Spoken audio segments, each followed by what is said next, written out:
Lesson 32. Philosophy of the Kleshas, according to the Yoga Sutras of Patanjali, Chapter 2, Sutra 3. The lack of awareness of reality, the sense of egoism or I amness, attractions and repulsions towards objects, and the strong desire for life are the great afflictions or causes of all miseries in life. So we have established that life is all misery in the introduction of the philosophy of the Kleshas. Patanjali now goes on to limit all misery to just 5 elements. He calls them the Kleshas. Those 5 Kleshas are the lack of awareness of reality, which is ignorance. The sense of egoism or I amness, which is ego. Attractions, which is attachment. Repulsions, which is hatred or anger. And the last one, he calls the strong desire for life. These 5 are the great afflictions or causes of all miseries in life. Strong desire for life is fear. So this is, if you read that, it looks a little bit complicated, but this is what we are looking at.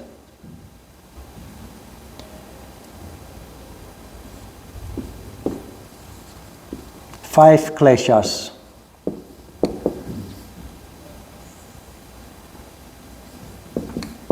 Starting with ignorance.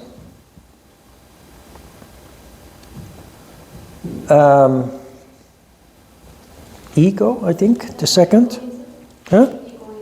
Yeah, ego. Or egoism. Attachment, which we also learned something about when we discussed pratyahara. Then we have hatred. He calls it repulsion, hatred, or anger. And the last one is fear.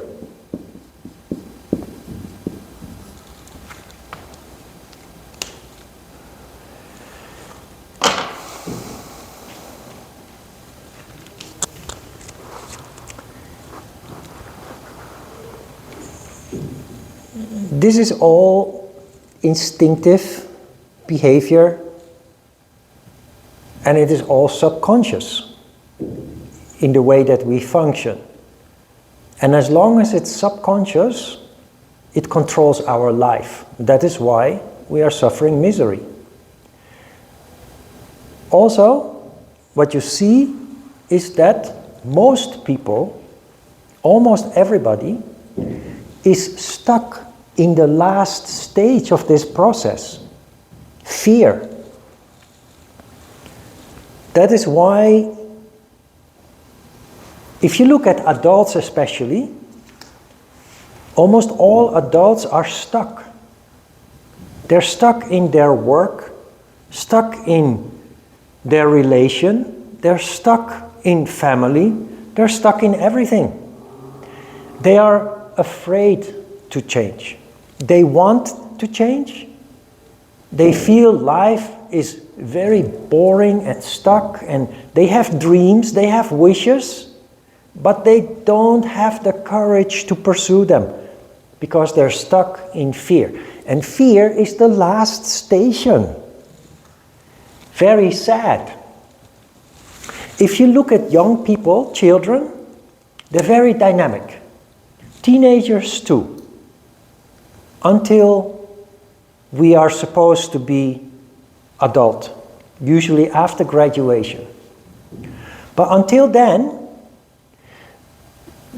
young people, children, young people, teenagers, students, they're very outgoing, they're enthusiastic, they enjoy life a lot, very bubbly and dynamic and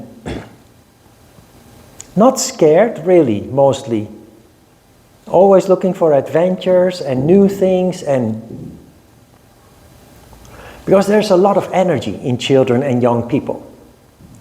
So their energy is all over the place, not only in the lower chakras, also in the higher chakras. But now you graduate, and everybody will tell you, and society expects from you, and the government expects from you, that your foolish days of childhood are over, that you have to start behaving like an adult, that you must start to have a job, that you must start thinking about having a family, that you must start thinking about buying a house, that you must start thinking about, well, everything that adult people do these days. And that is a recipe for getting stuck in the last stage. Because once you have a job, you're afraid to lose it. Once you have a house, you're burdened by the taxes and the mortgage and the maintenance and what have you. You're afraid to lose it. You have a family, you're afraid to lose it. You're in a relationship, you're married, you're afraid to lose it. We become attached. Now the suggestion here, this is based on Ajita's booklet that he wrote about this. And Ajita spent some years in the Belgian army, professional as a paratrooper, so special forces.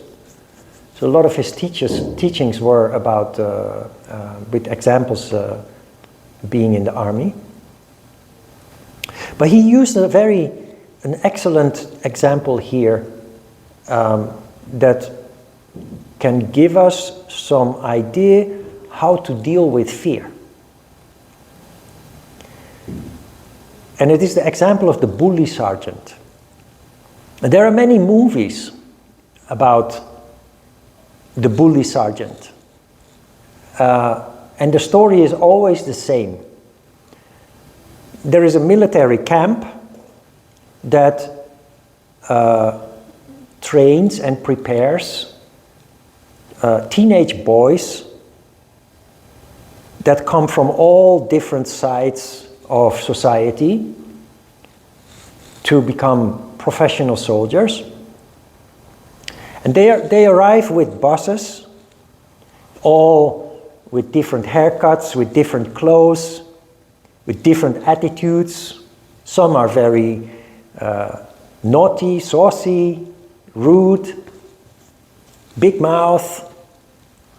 But the bully sergeant's job is to create men that can overcome fear.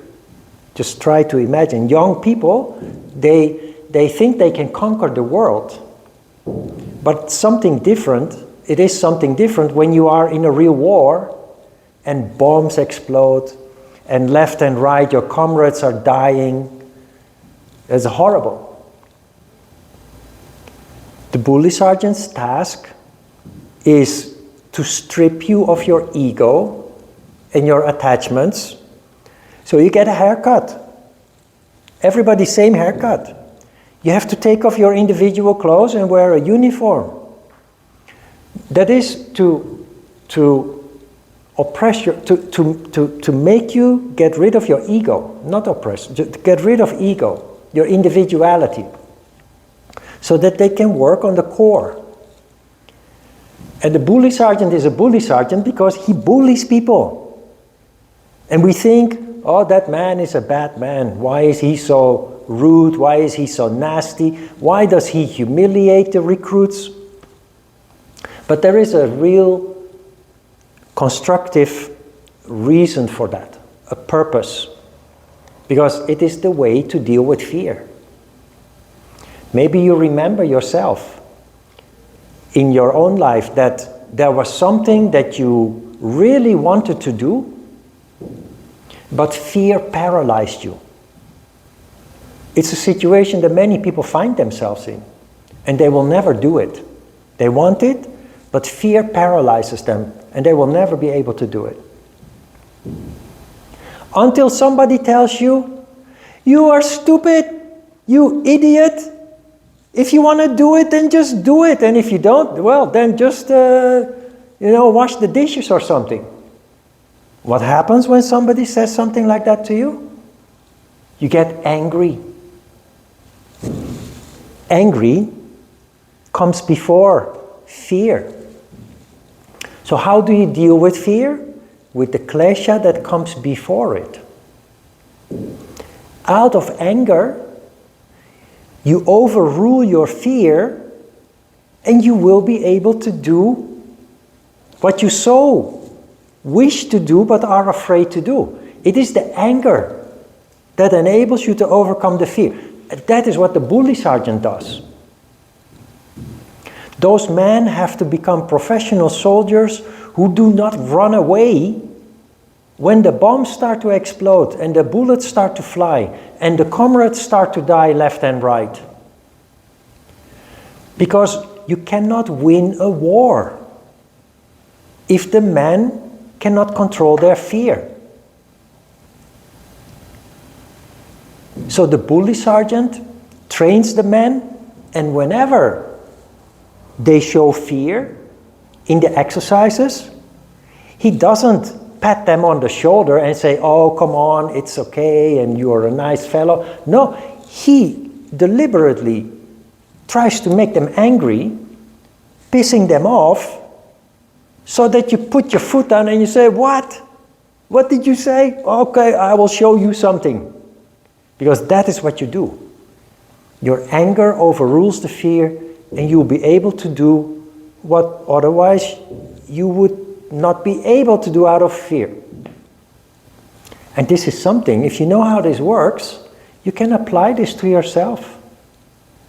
If you're really stuck, you really feel scared to do something, this is very depressing. That is my experience in life. When you're not able to overcome your fear and therefore are not able to pursue your dreams, you get stuck and you become depressed. And for most people that is acceptable because they think there is no alternative. For a yogi, it's not acceptable because you live. There is an extra dimension to a yogi. That is the dimension of hope, which is in the crown chakra. And there you find all the ideals that you want to live in accordance with in your life, as opposed to the things that society and the government and the family dictate, demand from us to do.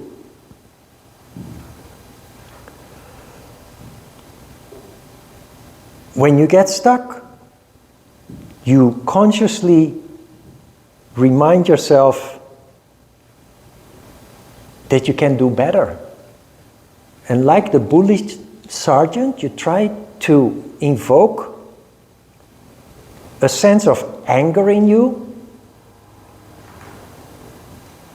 that it is unacceptable, that you are not capable of doing what you so badly want to do, want to pursue, that you put your foot down and say, I'm gonna do it. I don't care. I don't mind.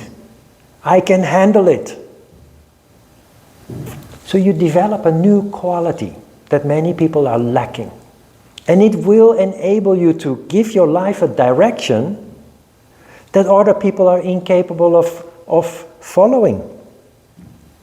So that is why the story after the sutra starts with the story of the bully sergeant. Fear is overcome by anger, hatred. And the bully sergeant, after the men are trained, he doesn't continue to be a bully. Once he sees that you are able to overcome fear, once he sees that you have become a good soldier, able to win wars, they become friends. He will drink a beer with you at the bar and tell you about your wonderful accomplishments. There will be a ceremony where you will receive a certificate and a medal and what have you, and your red beret or your green beret or your blue beret. So, attachment is being created. So attachment overcomes hatred, fear. So once the bully sergeant has achieved his objective of the recruit, the soldier being able to overcome fear, he stops bullying, he creates attachment. By being nice to you, by giving you compliments. Attachment in itself is also not good, because the soldier will then have to move away from the training camp, away from the sergeant. So attachment is only a stage. And the next stage is to stimulate,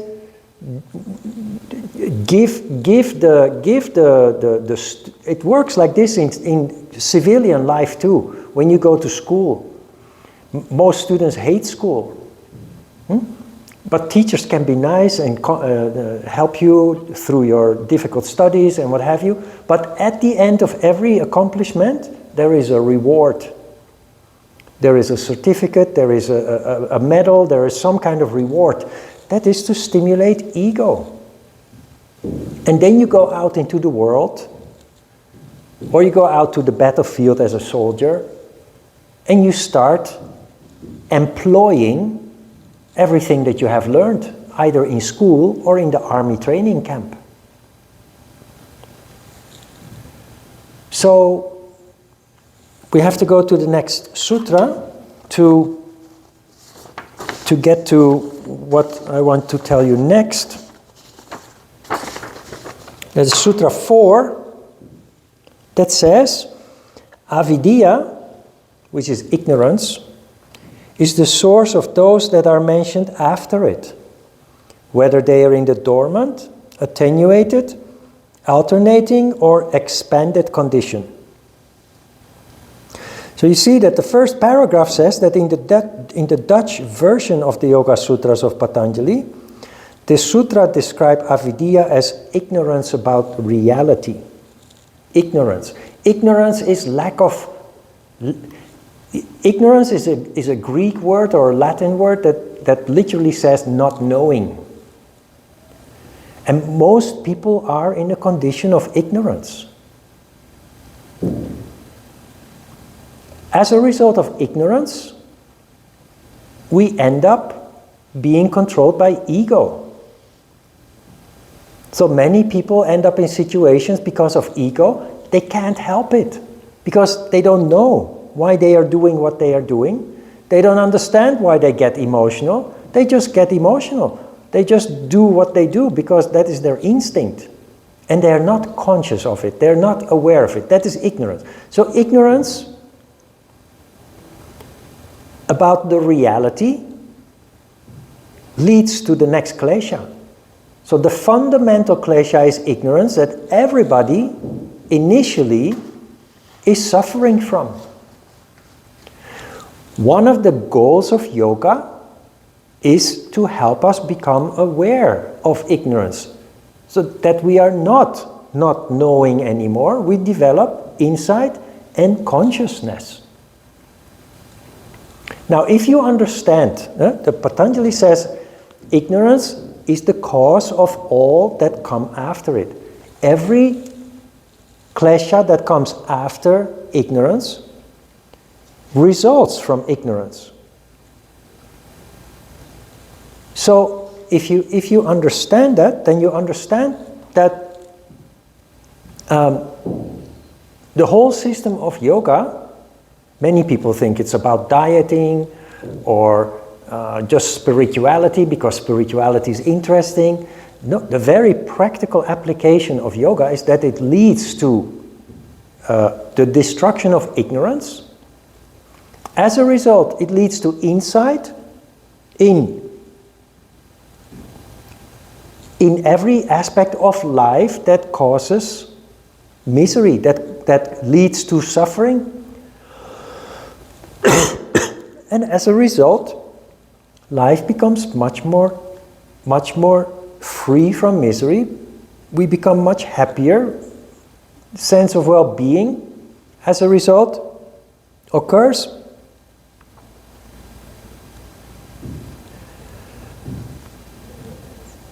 Then he also, this is not really explained in the text, but he says, the final sentence, whether they are in the dormant, attenuated, alternating or expanded condition. The expanded condition is a full-blown situation where it is too late. It has already happened, cannot be reversed anymore. The dormant state, the first state, is the situation where nothing has happened yet. It's a situation that most people do not know yet that something is going to happen.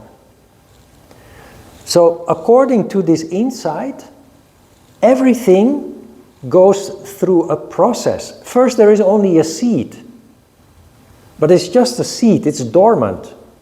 If you give it a little bit of water, it starts to sprout, it starts to develop, like a plant.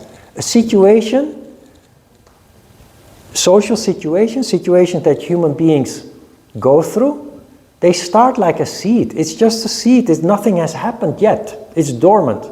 But then, you have the attenuated situation where it slowly starts to develop. Most people in this stage still are not aware that something is going to happen. So it will then develop further into an alternating situation. That is a situation, alternating means changing. That is where you start to feel that something is wrong. That is why you start to already start to experience a conflict, misery, pain, etc. The final stage is where it has completely manifested, blown up, so to speak, if you talk about emotions and what have you. This is not really explained in the handout, and most teachers do not explain what this means because they don't know. But this is significant because most people, out of ignorance, do not notice the 3 stages before the full-blown situation, and because of that are totally helpless in their attempts to avoid misery in life. As a yogi, you become more and more alert. Remember the alertness of the deer in the heart chakra. More and more sensitive, more and more alert. So you already start to feel something is wrong, while nothing has happened yet. Now pay attention. It must have happened in your life, I think many times already, that you ended up in the last stage and that you said to yourself, I knew it. I knew something was wrong. There were red flags and alarm bells. If I only had paid attention, I could have avoided this whole misery, this whole situation. Do you recognize this? What does this mean? It means that next time we have to pay attention to the subtle signals that we feel. Because we feel the seed. That is a very tiny little vibration that tells you somewhere in your tummy that something is off. Something is not right here. You just don't know what exactly yet. And most people ignore it. Simply because they do not realize that it is trying to tell them something, trying to warn them.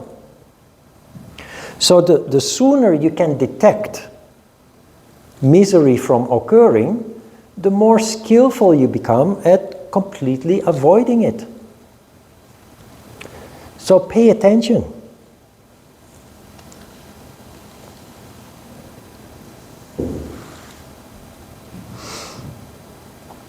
Ignorance about the reality that is the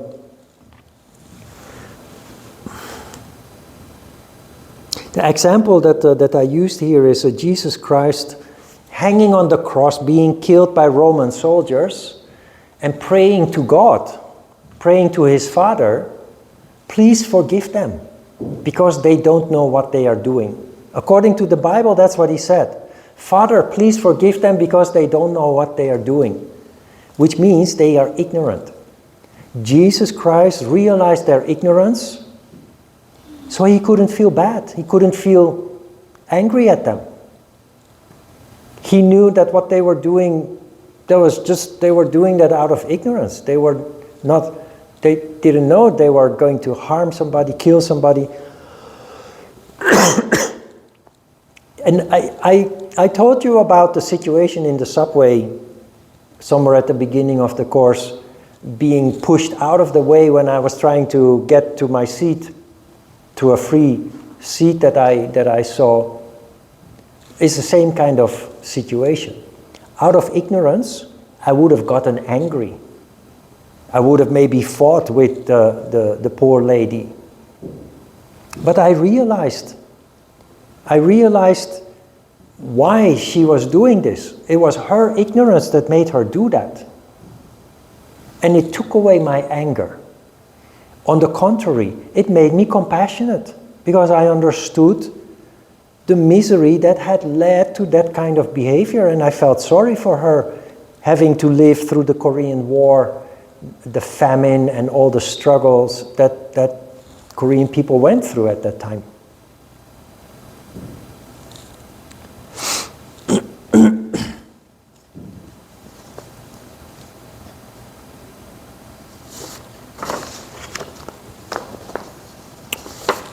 Sutra 5, avidya is taking the non-eternal for eternal, the impure for the pure, evil for good, and non-atman for atman respectively. So ignorance, avidya, leads to people thinking that everything will remain as it is. Taking the non-eternal for eternal. We take things for granted and we think that everything will remain as it is. Our society is built on organization, on civil order. There is a police force, there is an army to enforce order in society. Many people hate the police and hate the army, but without it, there would be chaos. There would be anarchy. Why is this important? Well, every time you want to take a shower, you turn on the faucet and water comes out of the wall, basically. Not just water, even hot water. If you want to drink, if you want to flush the toilet. And nobody ever thinks about the whole process that is behind the water coming out of your faucet. When it is cold, you turn on the heater. Gas is being used. When you're hungry, you go to the convenience store or the supermarket and you can buy everything you want. What happens first? We take these things for granted and we do not realize that tomorrow it can all be gone. But very easily it can be gone. When war occurs and the organizations that are behind all these conveniences do not function anymore, there is no water anymore from the tap. Because the pumps don't work anymore and the filtration systems don't work anymore. So you have no water anymore. You can't cook anymore, you can't wash anymore, you can't drink anymore, you can't flush the toilet anymore. Gas. There is a whole complex industry behind the gas that arrives in your house to warm your house and to allow you to cook meals on the furnace. Like water, that can just very easily disappear. Safety. Safety is something that we take for granted. But if anarchy occurs, if the police and the army do not take care of civil order anymore, many people will start behaving like animals, and you're not safe anymore. Your house will not be safe anymore. So taking the non-eternal for eternal, that is this.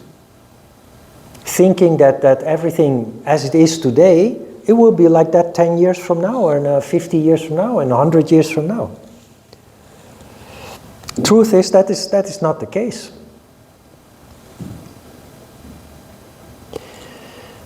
Taking the impure for the pure.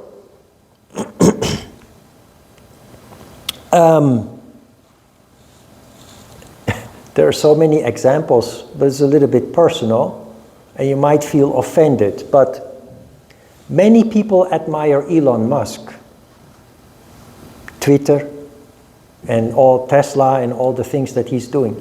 But his personal opinion is often quite biased, in my opinion.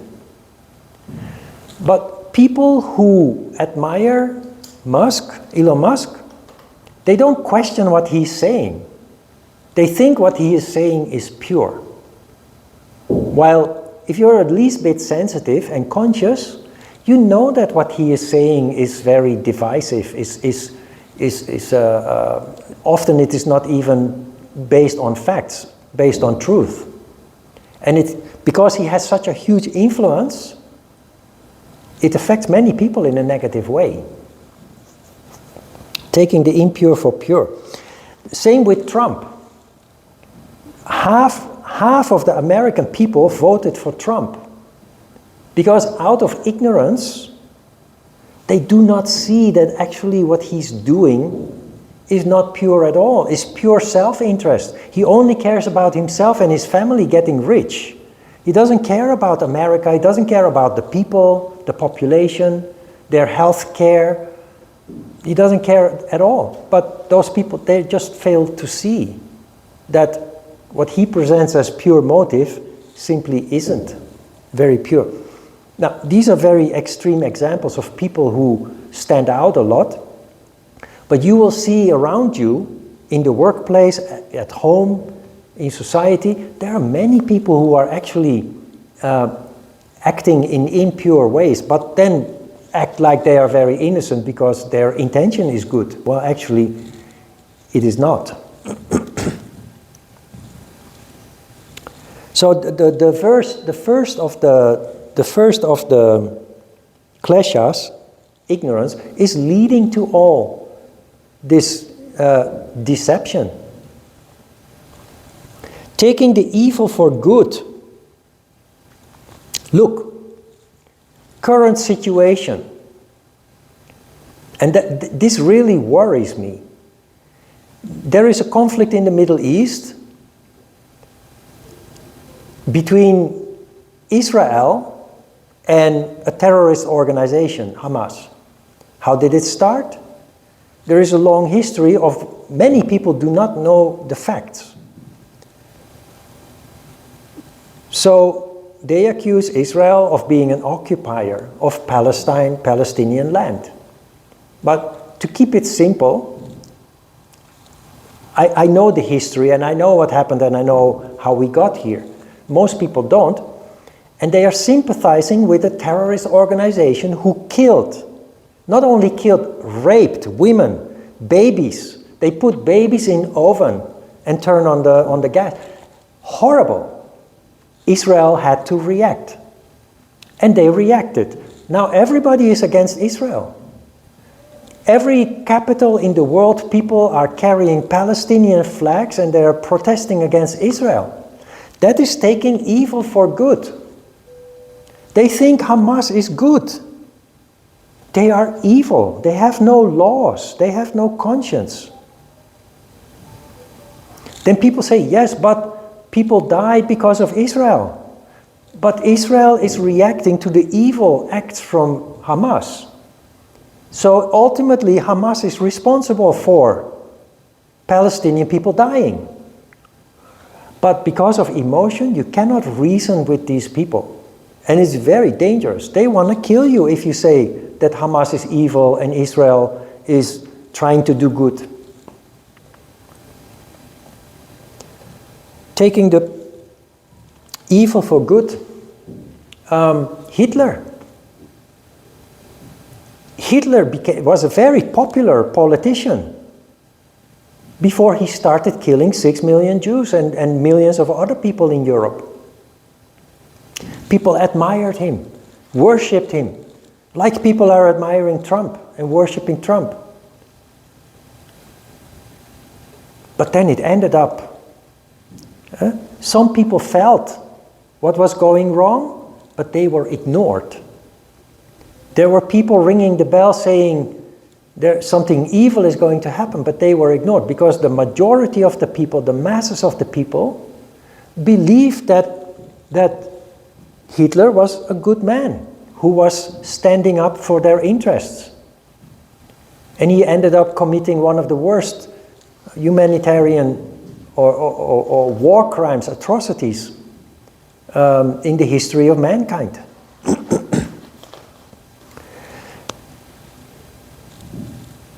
Out of ignorance, these things happen. And we are all only human, and it is very possible that we have the wrong idea ourselves too. As yogis, however, becoming more and more conscious, you will see that your opinion is often different from the majority of the people, because you are not ignorant anymore. Yeah? So that first klesha, if that is being dealt with, ignorance changes your whole life on many levels.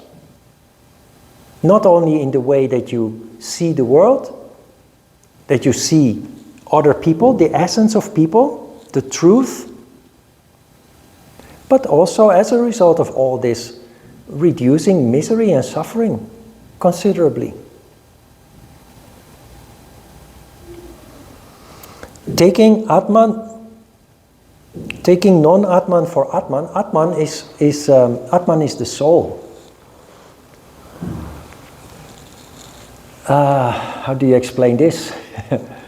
You know, I often joke to my students that life of a yogi is very boring. I'm a hermit. You know what a hermit is? Undunja in Korean. I'm almost like a hermit in a big city of Seoul, of course. But I don't really socialize. Life is very boring. Just focusing on daily things like cooking and taking care of the dogs but you know, there are people with a bucket list. You know what a bucket list is? Before you die, you have to do all these things. 100. I have to go to the Eiffel Tower. I have to go climb the mountains in the Himalayas. I have to go to deep sea diving. You have a bucket list? Bucket list is one of the big reasons for anxiety. Because you make a bucket list, it means that you need to do these things before you die, but it also means that you're afraid that you won't be able to complete the list. Right? Well, why do we need a bucket list? Why do we need to do all these adventures and things? That is because it's out of ignorance, basically. Because we think these things are important. We think that we are missing something in life if we're not able to do that, to accomplish that. It's human, it's totally understandable, But now something changes as a result of yoga. Your ignorance turns into wisdom, and you realize that what is really important in life is your health and your wealth and your well-being. And all the rest is just a distraction. Every time you go out with your friends to socializing because you think you should, you're happy when you're home again. because maybe you had a good time, you had a nice meal, a couple of drinks, and you enjoyed, but it distracts you from what you want, what you really want, and that is being in connection with your inner voice. And you will realize also with vacation, for example. Everybody wants to go on a vacation. Somehow I still want to go on a vacation too. But I remember every time I did go on a vacation, although I enjoyed the vacation, to come back was very depressing. And it took, sometimes it would take like a month to get back into a normal rhythm again. So actually very disruptive, very disturbing.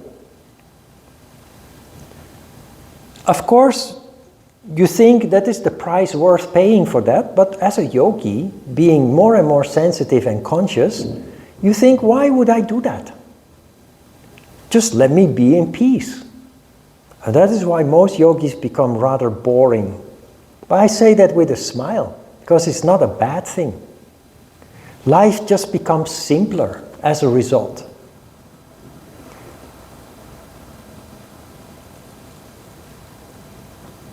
Taking non-Atman for Atman is feeling the need to do many things that are actually totally not related to who you really are.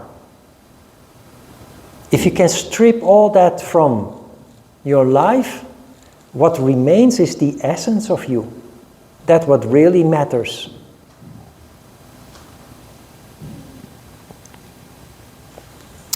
All right, questions?